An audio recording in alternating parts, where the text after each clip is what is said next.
Bonjour mes chers camarades. Je vous apporte le salut fraternel du syndicat Force ouvrière des lycées et collèges des Yvelines. Hier, j'ai écouté avec beaucoup d'intérêt les interventions des camarades cheminots. Ils nous ont expliqué pourquoi les cheminots font bloc actuellement dans l'unité, dans la grève, avec leurs organisations syndicales depuis plusieurs semaines. Ils défendent leur statut de cheminot. Nous aussi, dans la fonction publique, dans l'enseignement, notre statut est actuellement en ligne de mire. Le gouvernement actuel a maintenu toutes les contre-réformes antérieures, de droite comme de gauche, et il les aggrave à l'heure actuelle. Le gouvernement veut tout liquider à marche forcée dans l'enseignement, avec le diplôme notamment le plus important, le plus emblématique, le baccalauréat. Avec la réforme du lycée et du baccalauréat en cours, il s'agit de porter un coup fatal aux diplômes nationaux, de supprimer les postes et de construire un lycée préparant la sélection des lycéens organisé actuellement par Parcoursup dans une logique de tri social, et c'est ce qu'on retrouve dans la réforme du lycée. D'ailleurs, les étudiants ne s'y trompent pas, puisqu'ils sont depuis plusieurs mois maintenant des milliers en assemblée générale dans des dizaines d'universités pour bloquer, pour dire non à la sélection à l'université.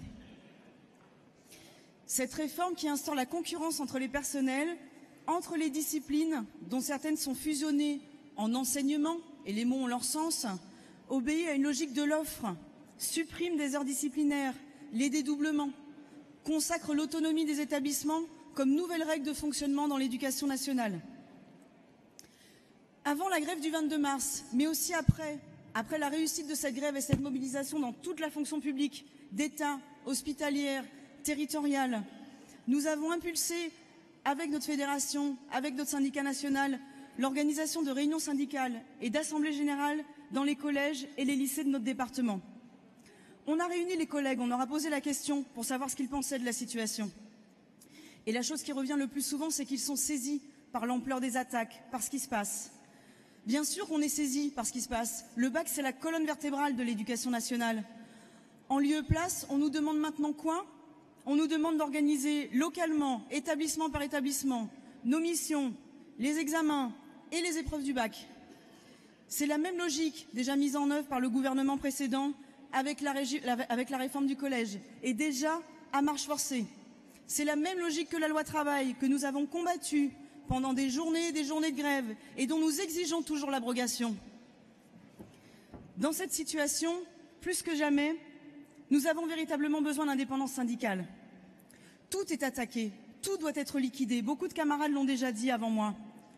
Après les ordonnances Macron qui dynamitent, explosent le code du travail en inversant la hiérarchie des normes et du droit, le gouvernement n'entend rien céder et affiche son intention d'aller le plus rapidement possible au bout de son programme, en faisant table rase de l'ensemble des conquêtes sociales de 1936 et de l'après-guerre jusqu'à nos jours.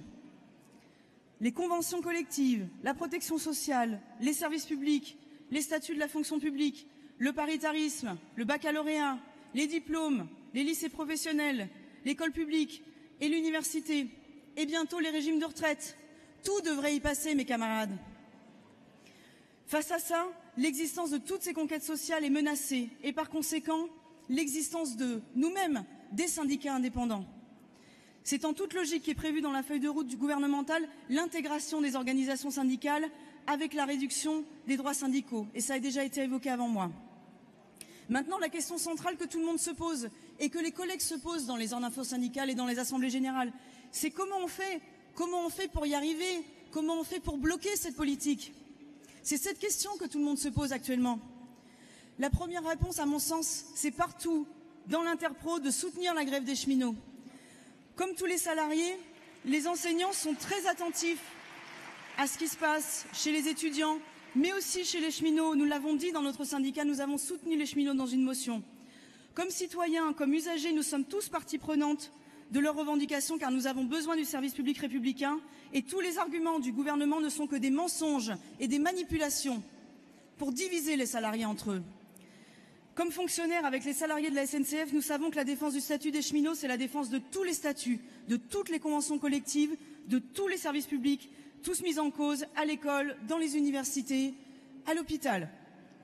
Comme syndicalistes, nous soutenons leur volonté d'obtenir satisfaction par l'action unie, soudée, sur nos revendications exprimées par les organisations syndicales dans les assemblées générales. Melinda. Je termine. Les revendications et les exigences des salariés de la SNCF sont des revendications et exigences de tous les salariés. Ce sont les revendications Force ouvrière en défense des intérêts des salariés, en défense du service public républicain. Et plus que jamais, mes camarades, nous avons besoin d'un syndicat libre et indépendant pour mener ces combats et pour gagner. Vive le syndicalisme indépendant, vive la FNEC FPFO, vive la CGT Force ouvrière.